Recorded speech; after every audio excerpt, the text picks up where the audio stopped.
My name is David Bochsler, and I'm the Asia MD for Contentsquare. Contentsquare on a mission to empower brands to create better digital experiences across both web and app. Better digital experiences lead to higher conversion rates towards a brand's goals, and those goals could be a number of different things. It could be a revenue goal, it could be trying to drive someone to fill out a form or add to a cart or watch a movie. So as the world's leading UX analytics platform, we're incredibly strong in two unique areas. And we're able to shine a light on why customers are behaving or visitors are behaving the way that they do versus just what are they doing. And the second thing that we believe very, very strongly in is democratizing the data. That means putting the data into the hands of the people that are stakeholders and need to make decisions on their website and on their apps.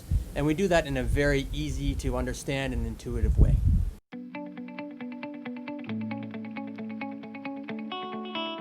I would say, well, your mommy and daddy might need to order you a pizza or order a book or do something online or on your iPad. You can't do that by yourself, can you? Well, sometimes mummies and daddies need help too.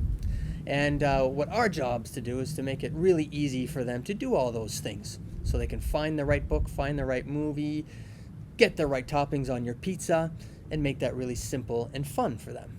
That's what we're all about.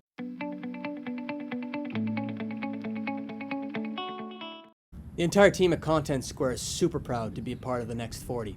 Every fall, the French Tech and BPI France publish a list of 40 startups with the strongest prospects for long-term growth based on a number of economic criteria. And this list is based on companies that have their head office in France. So as a Next 40 member, it's both stimulating and reassuring to know that the government has our back and is supporting us in the next rapid growth phase that we're going through. We're pursuing that growth with a goal to become the world's leader in the UX analytics market. Contentsquare originally started in Paris, but now has offices all around the world. Here in Asia, we have offices in Singapore and in Japan and Australia. And on the back of our latest round of investment of $190 million, we're really doubling down on Asia.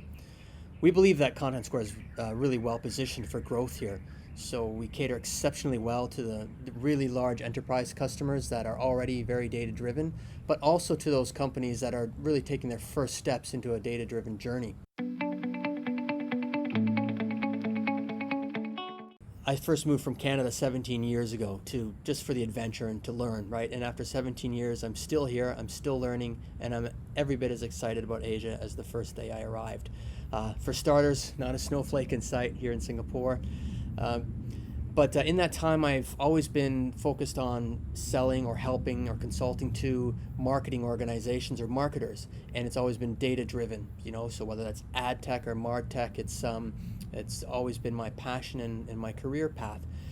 The reason I got really excited about Contentsquare was when I saw what they could do. And it's the first time that I could see as a marketer getting a glimpse into the black box, truly understanding why people behave the way that they do on the websites and on the apps. And given my experience with working with startups and leading teams and growing companies out here, the possibility of doing that and leading the Contentsquare charge into Asia was just something I couldn't pass up. Singapore is one of the easiest places in the world to set up a business. They're very pro-innovation, pro-entrepreneurship. So both from a processes perspective and a tax perspective, it's pretty easy to do. I personally have set up 5 businesses myself. So it's a wonderful place to live. It's a great hub. It's a great landing pad, especially maybe for beginners that aren't familiar with Asia. It's quite Western, and it gives you easy access to other countries in the region. And not to mention a great talent pool for hiring.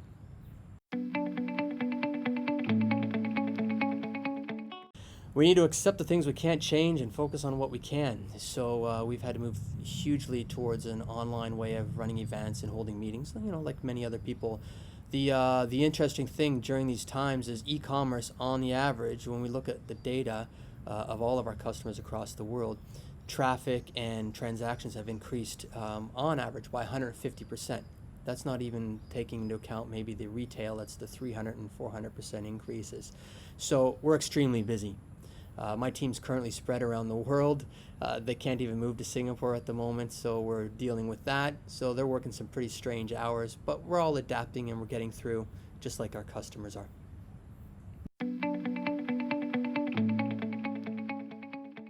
The last couple of years have kind of been a self-improvement time for me, so that's everything to do with body, heart, mind, and soul. So from a book perspective, I like to read books that help me become better today than I was yesterday. So off the top of my head, some of the books that helped me do that, focusing on performance, were things like The Art of Learning, Deep Work, and Peak Performance. Something that helped me let go a bit is that book called The Subtle Art of Not Giving Up. That was a pretty good one too.